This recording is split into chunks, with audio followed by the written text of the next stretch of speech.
Assalamualaikum warahmatullahi wabarakatuh. Alhamdulillahi rabbil alamin wassalatu wassalamu ala asyrafil anbiya'i wal mursalin wa ala alihi wa ashabihi wa man tabi'ahum bi ihsanin ila yaumiddin. Amma ba'du fa ya ayyuhal muslimun usi nafsi wa iyyakum bittaqwallah qad fazal muttaqun. Allahumma ya rabbana zidna ilman nafi'an warzuqna fahman wasi'an wa alhiqna bis-sholihin. Amin ya rabbal alamin. Alhamdulillahi rabbil alamin. Kita bersyukur kehadirat Allah SWT pada ba'da maghrib ini kita dapat um, melanjutkan ibadah kita kepada Allah SWT dengan niat iktikaf masjid menjelang Isya ini sambil kita juga membaca hadis Jawahirul Bukhari. Salawat dan salam untuk junjungan kita Nabi kita Muhammad. Allahumma shalli ala sayyidina Muhammad wa ala ali sayyidina Muhammad. Lanjut di halaman 193. 193 hadis yang ke-496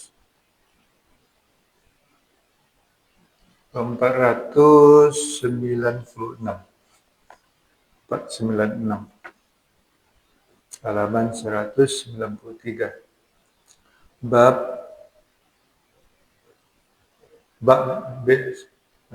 Mu'az radhiyallahu anhu ila al-Yaman wa wasiyatul rasul lahu sallallahu alaihi wasallam.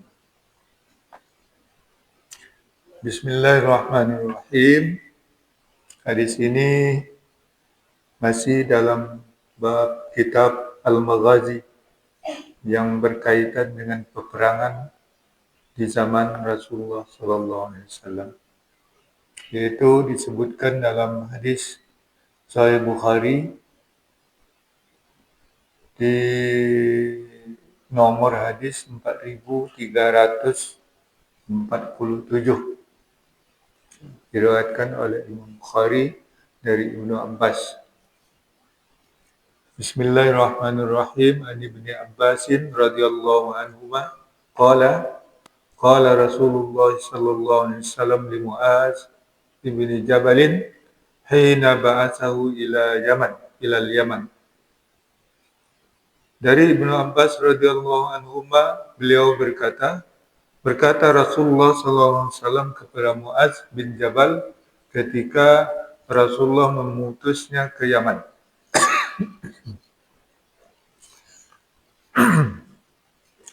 Innaka sata'ti qauman min ahlil kitab.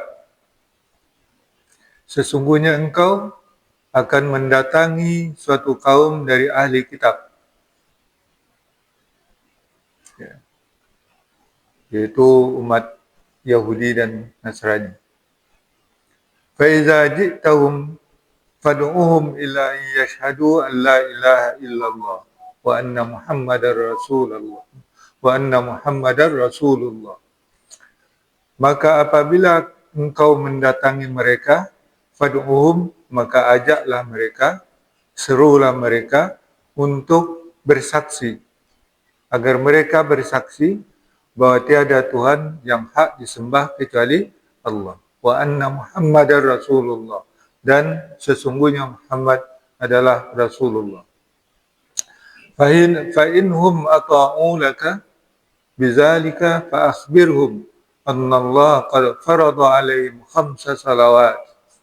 Dan jika mereka mentaati kepada engkau, dengan demikian itu fa akhbirhum, maka kabarkanlah kepada mereka, sesungguhnya Allah telah mewajibkan atas mereka 5 kali salat fi kulli yaumin wa lailatin, pada setiap hari dan sehari dan semalam.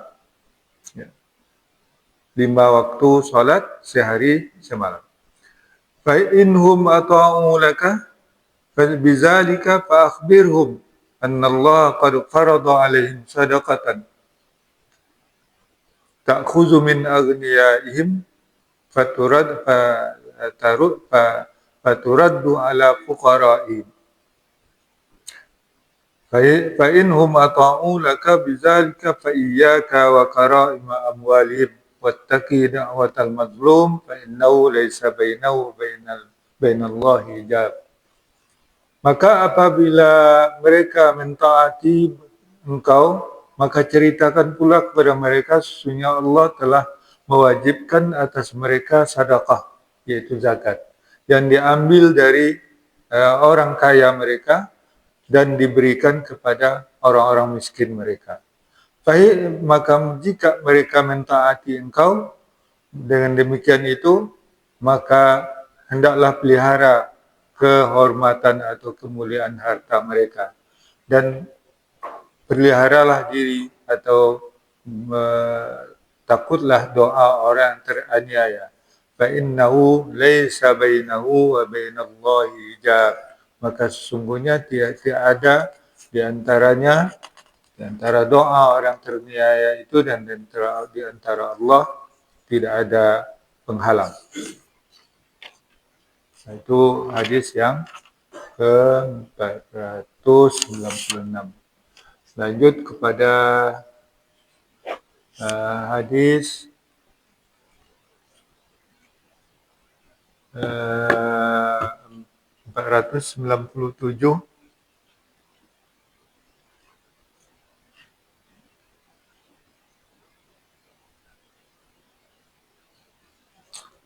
Ini ada hadis yang di nomor 4423, juga masih dalam kitab Al-Maghazi, yaitu dalam perang Tabuk. Bab an-niyah fil amali ma'al uzri. Bab niat pada beramal ya, tapi tidak sanggup, uzur, ada uzur. Bersamaan dengan uzur. Hadis ini diriwayatkan dari Anas bin Malik ya, oleh Imam Bukhari, yaitu anna Rasulullah sallallahu alaihi wasallam raja'a min ghazwati Tabuk fadana minal Madinati. Dari Anas bin Malik radhiyallahu anhu, sesungguhnya Rasulullah sallallahu alaihi wasallam kembali dari peperangan Tabuk. Fadana minal Madinah, maka sudah dekat ke Madinah. Faqala inna bil madinati aqwaman ma sirtum masiran wala qata'tum wadiyan illa kanu ma'akum. Maka Rasulullah berkata, sesungguhnya di Madinah ada beberapa kelompok orang, kaum-kaum, yang tiada kamu berjalan, melakukan perjalanan, suatu perjalanan, wala qata'tum, dan tidak melintas satu lembah, kecuali mereka tetap bersama kamu. Qalu ya Rasulullah, mereka bertanya, wahai Rasulullah, wahum bil Madinah, padahal mereka di Madinah. Qala, Rasulullah menjawab, wahum bil Madinah habasahumul uzru. Mereka berada di Madinah karena mereka tertahan karena uzur. Nah.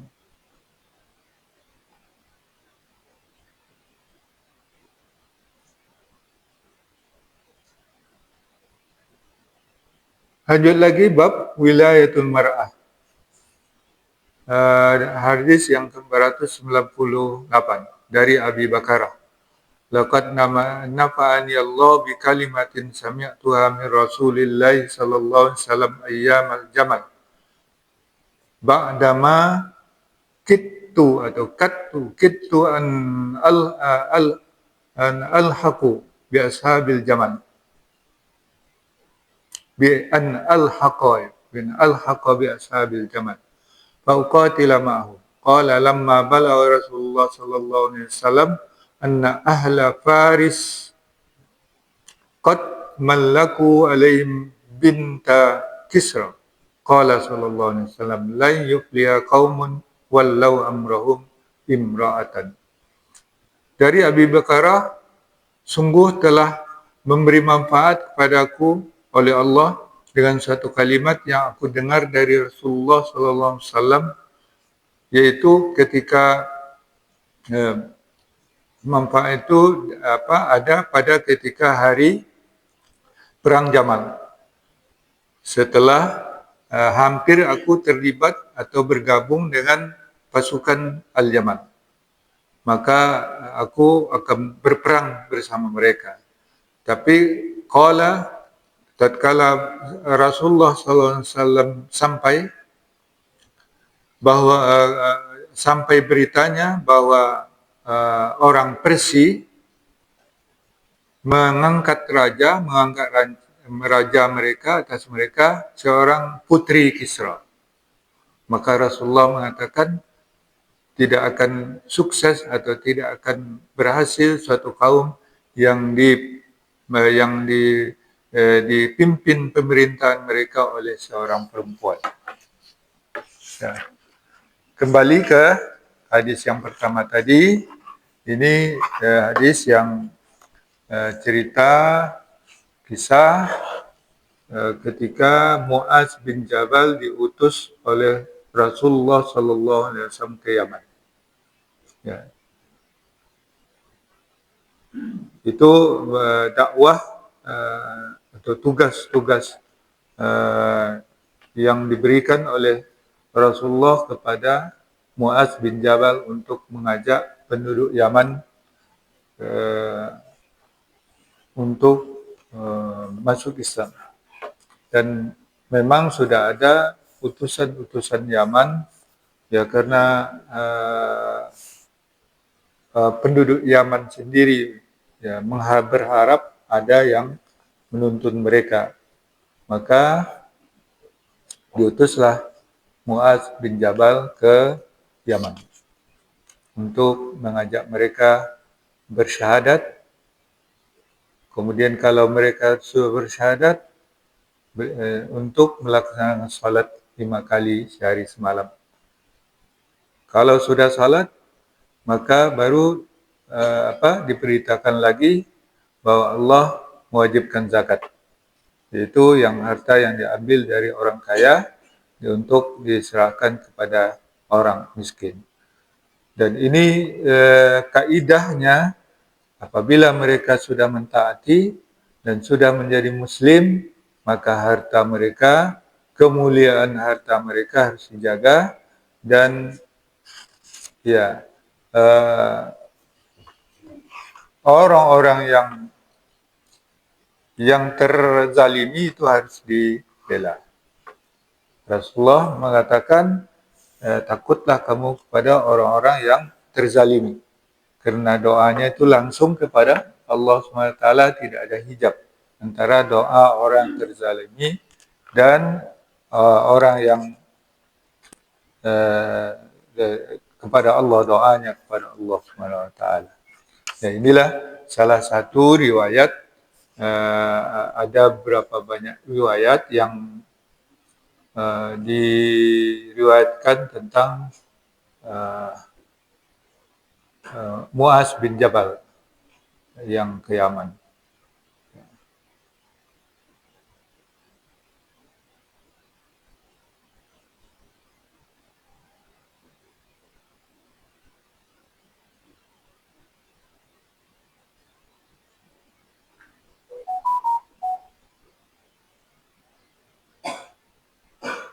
Ada juga diriwayatkan oleh rawi-rawi yang lain dengan teks-teks yang lain. Ya, nanti pembahasannya agak panjang. Kemudian di hadis berikutnya, ini adalah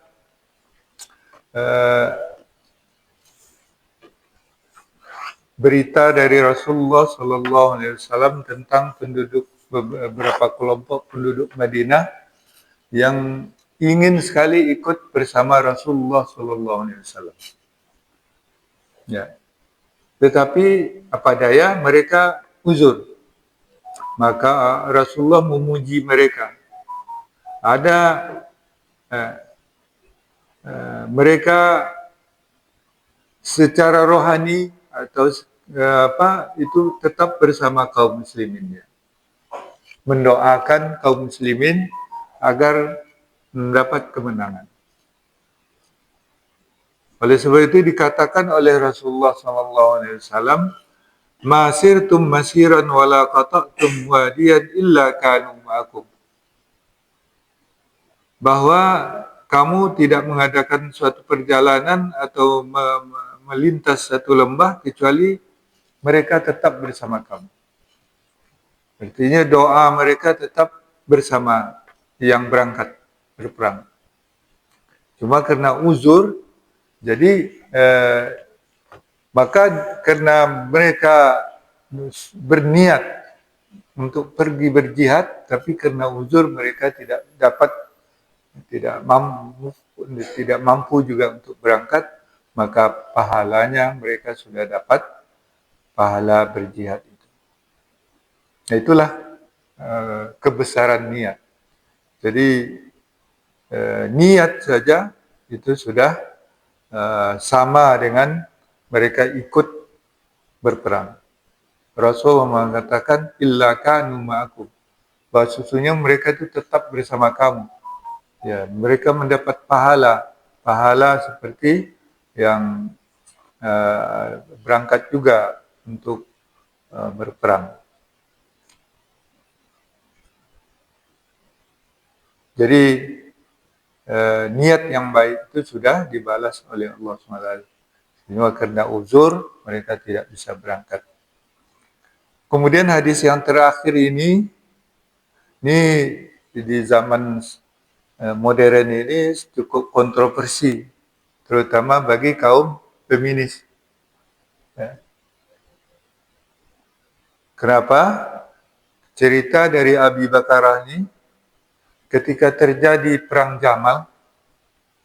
Perang Jamal itu adalah konflik antara Sayyidah Aisyah radhiyallahu anha dengan Ali ibnu Abi Thalib.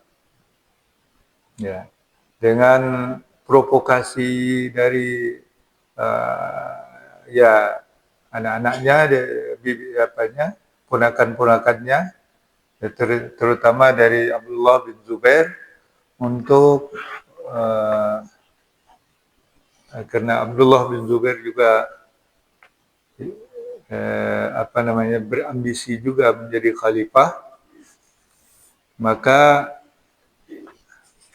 terjadilah konflik antara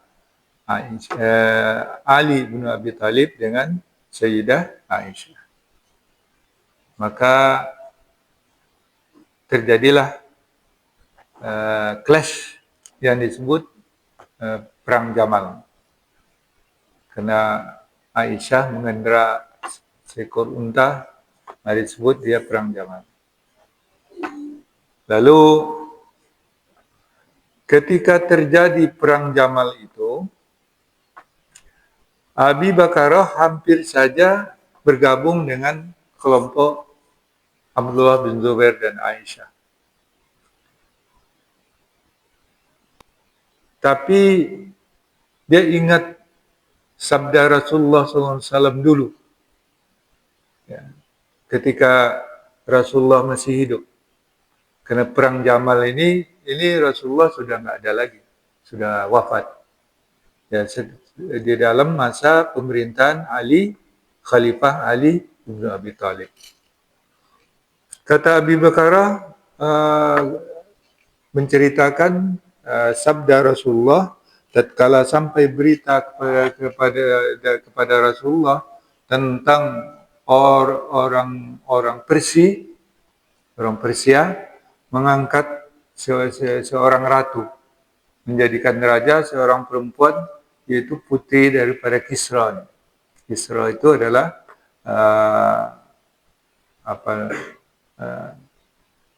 raja daripada kerajaan Persia. Kata Rasulullah, tidak akan beruntung, tidak akan sukses suatu kaum yang dipimpin pemerintahannya oleh seorang perempuan. Karena ingat itu, kalau nanti bergabung dengan pasukan Jamal, Aisyah menang dan Aisyah menjadi khalifah, ini bertentangan dengan sabda Rasulullah. Oleh sebab itu, Abi Bakrah tidak jadi bergabung dengan pasukan Aisyah. Ya. Nah, dalam hal ini juga menjadi perdebatan bagi orang-orang yang sekarang. Sebab sekarang ini pemimpin perempuan juga tidak jarang terjadi. Ya. Dan kita mengalami presiden kita pernah perempuan dan pemimpin lainnya. Nah, cuma kita harus memahami hadis ini ya sesuai dengan konteks zamannya Rasulullah SAW. Kenapa Nabi mengatakan kalau suatu bangsa atau suatu negeri dipimpin oleh perempuan, maka negeri itu tidak akan sukses. Ya. Sesuai dengan konteksnya. Karena masa itu perempuan memang tidak sama dengan laki-laki.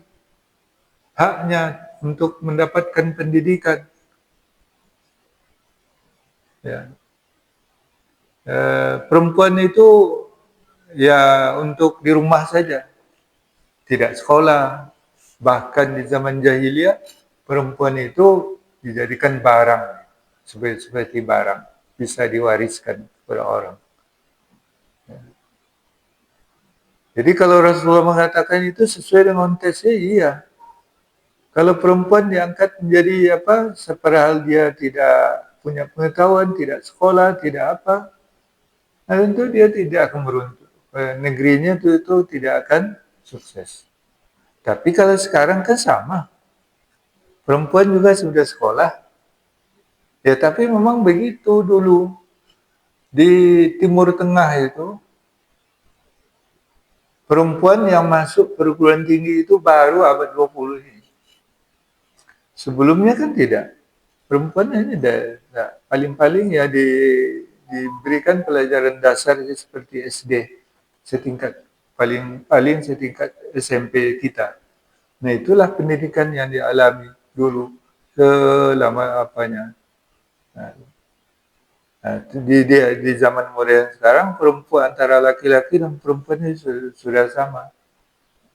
Ya kalau orang laki-laki kuliah, perempuan juga kuliah.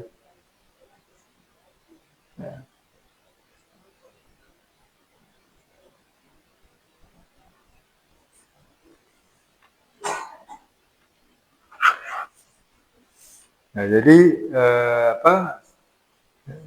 seperti itulah. Inggris juga pernah Perdana Menterinya perempuan. Ratunya juga perempuan, Ratu Elizabeth. Perdana Menterinya Margaret Thatcher. Nah, digelari wanita besi.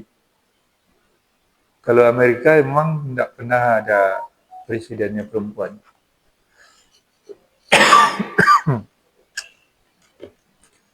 Tapi berhasil juga. Karena perempuan sudah sama dengan laki-laki pengetahuannya. Nah, kalau orang yang tidak sekolah dijadikan pemimpin, tentu dia tidak bisa. Ya, tidak bisa memimpin. Ya sekarang tidak ada lagi perbedaan. Jadi bukan Rasulullah itu melecehkan perempuan, ya. Karena gitu bahwa Nabi itu melecehkan perempuan. Tuduhannya begitu. Sebenarnya kalau laki-laki pun memimpin tapi dia tidak sekolah, tidak bodoh, tidak juga akan sukses. Sama. Ya.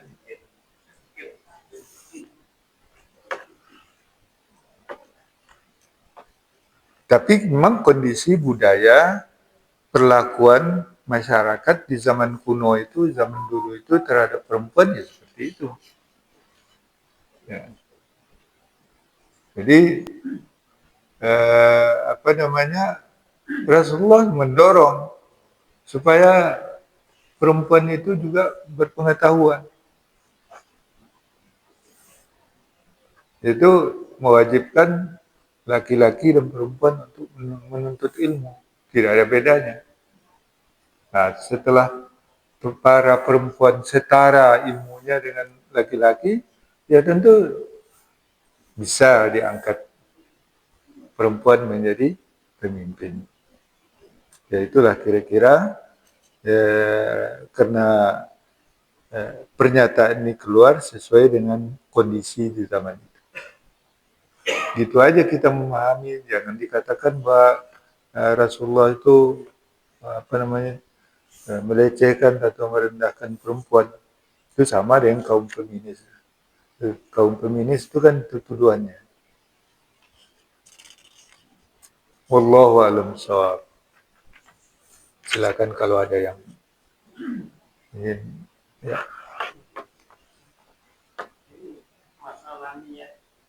Ya.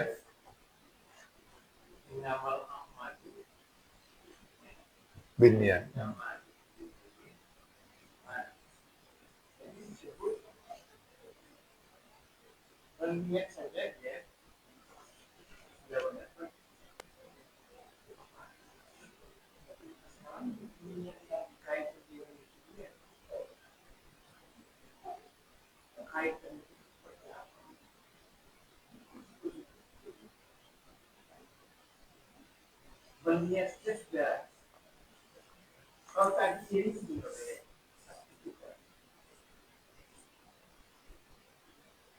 Ya.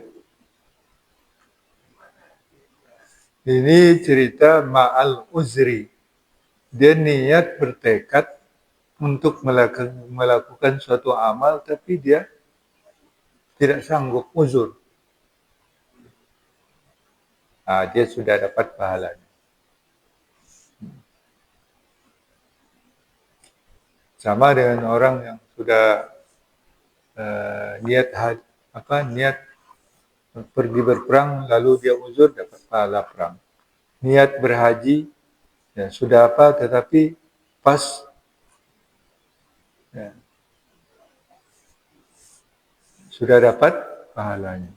Orang-orang yang hijrah ya di dalam Al-Quran juga disebutkan orang-orang yang keluar dari rumahnya untuk hijrah kepada Allah dan Rasul lalu di tengah jalan dia meninggal, maka pahalanya sudah dapat pahala hijrah. Demikian juga orang-orang berperang nih, orang-orang yang sangat rindu pergi berperang, tapi dia tidak sanggup karena kondisi fisik atau kondisi yang lain-lain yang menghalangi dia, maka dia sudah. Tapi kalau dia berniat saja padahal dia mampu, kan tidak sama. Ya, jadi dia betul-betul ingin pergi tapi dia tidak mampu karena halangan uzur itu tadi. Tapi kalau dia kuat niat aja nanti kan sama pahalanya. Nah, itu bohong-bohongan.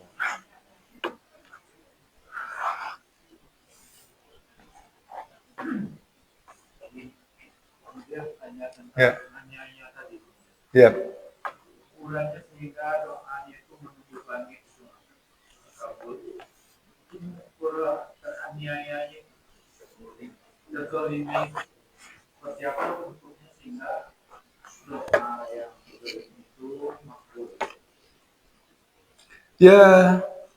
Dia berhak tapi tidak dikasih haknya.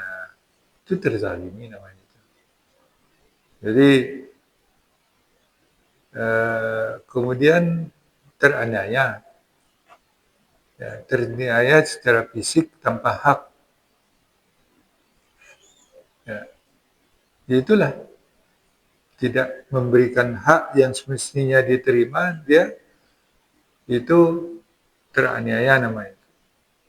Atau secara fisik teraniaya tanpa hak.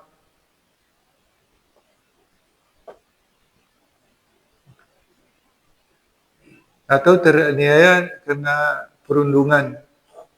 Apa namanya perundungan itu bully. Ya. Karena tekan. Itu teraniaya juga. Ya besar atau kecilnya. Dan itu waspada. doa mereka itu makbul biasanya. Itu kalau terjadi ketidakadilan. Zalim itu kan lawan dari keadilan. Kalau terjadi ketidakadilan terhadap seseorang, maka waspadalah, doanya itu tidak ada batas dengan Allah Subhanahu wa taala. Kalau mengenai pajak ini menganggap pemerintah itu zalim itu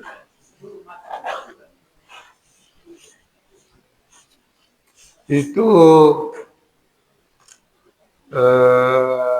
pajak kan orang yang berpendapatan. Orang yang tak berpendapatan kan tak kena pajak. Ya. PBB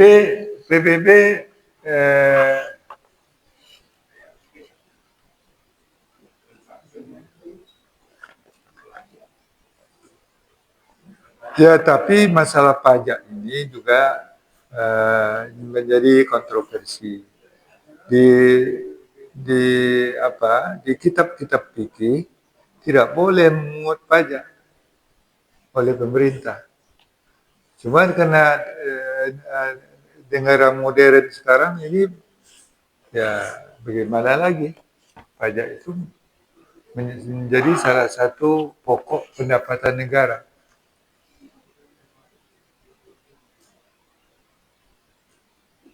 Nah, cuma karena itu diatur oleh undang-undang, tingkat kezalimannya itu kalau memang di luar kemampuan orang itu sudah masuk ke dalam perbuatan aniaya.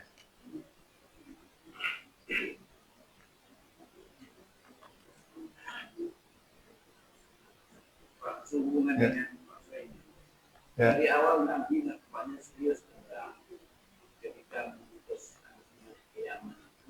setelah dia sholat tarik zakat kepada orang kaya.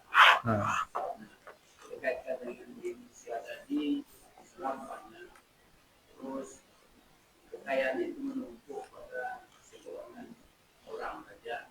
Antara kaya dan miskin, praktis anggota-anggota DPR naikkan bergoyang-goyang sementara masih banyak. Ya. Jadi beda di sini yang dipungut itu zakat. Zakat dengan pajak itu berbeda. Zakat itu diambil harta orang kaya lalu diberi kepada orang miskin. Kalau pajak diambil dari rakyat diserahkan kepada siapa? Pada orang kaya. Diambil dari orang miskin, jadi kepada orang kaya. Jadi masalah sekarang itu tadinya Luhut dengan Sri Mulyani dihantam kawan disuruhnya sampai pajak keluar dari Indonesia. Apa kata jawaban? Yang keluar itu siapa? Kamu yang keluar. Kemudian yang berarti dia masalah zakat dengan masalah pajak. Kamu berarti dia tidak seperti itu.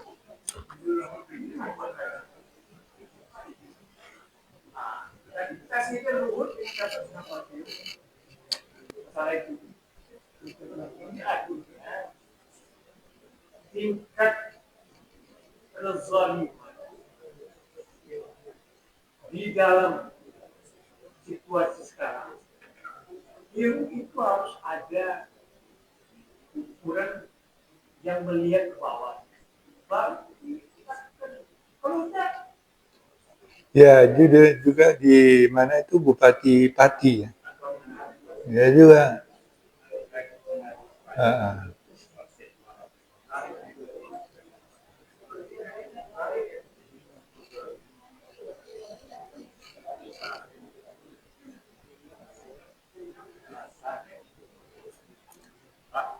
Ya.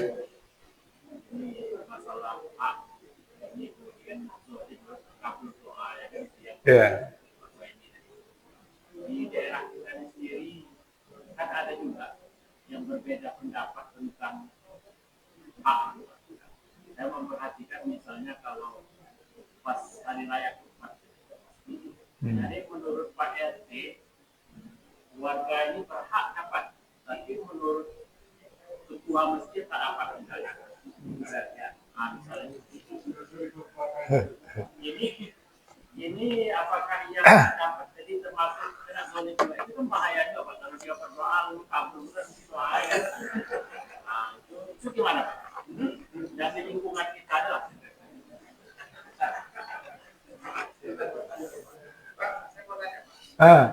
Ini belum. Jadi kurban itu alba isal fakir. Itu hak orang itu. Jadi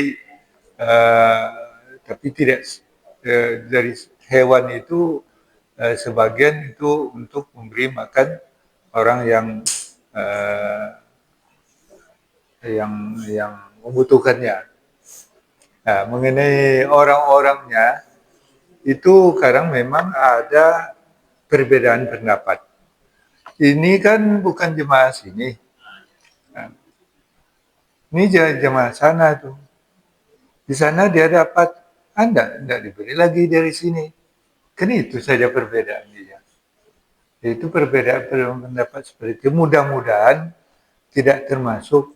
Kalau memang mereka dapat di sana, atau memang mereka tidak jemaah dari masjid sini, tentu prioritas jemaah yang di masjid sini. Ya, itu perbedaan pendapat itu mudah-mudahan tidak termasuk kezaliman gitu. Mudah-mudahan. Tapi memang kalau memang dia berhak dan dagingnya ada bagian-bagian yang tidak di itu, tapi dia sebagai seorang miskin tidak diberi, ya itu termasuk. Kalau untuk di lingkungan jemaah sini sudah habis, ya tentu yang bukan jemaah sini kan tidak dapat lagi. Karena di jemaah sana juga tentu ada bagiannya. Ya seperti itu. Gimana ini sudah masuk Isya? Ya silakan satu.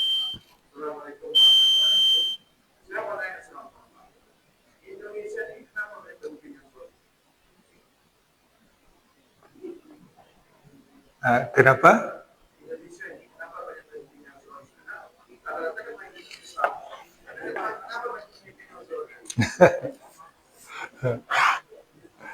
Kita juga yang jawabnya.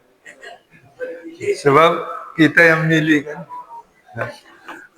Kita kadang-kadang memilih bukan karena kualitas orangnya, karena pironya. Piro. Kalau amplopnya tebal sedikit, pilih dia. Tidak tentu.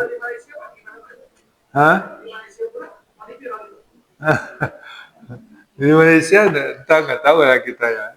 Tapi mereka kalau dipimpin sistemnya kerajaannya, ya sistem perdana menteri. Ya, jadi Raja Malaysia itu berwenang juga untuk mengontrol perdana menterinya. Nah, kalau kita kan tidak ada. Ya.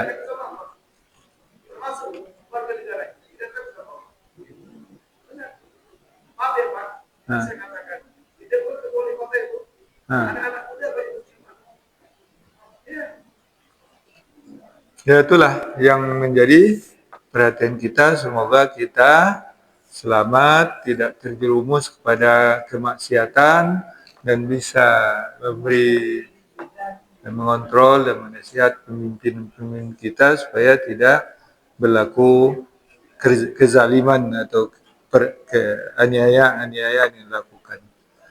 Mudah-mudahan kita dapat mengamalkan hadis Rasulullah ini dengan baik, diberi kekuatan oleh Allah. Mudah-mudahan kita selamat. Amin ya rabbal alamin. Subhanakallah wa hamdika asyhadu an la ilaha illa anta astaghfiruka wa atubu ilaih. Wallahu waliyut taufiq wal hidayah. Wallahu wal afu minkum. Wassalamualaikum warahmatullahi wabarakatuh.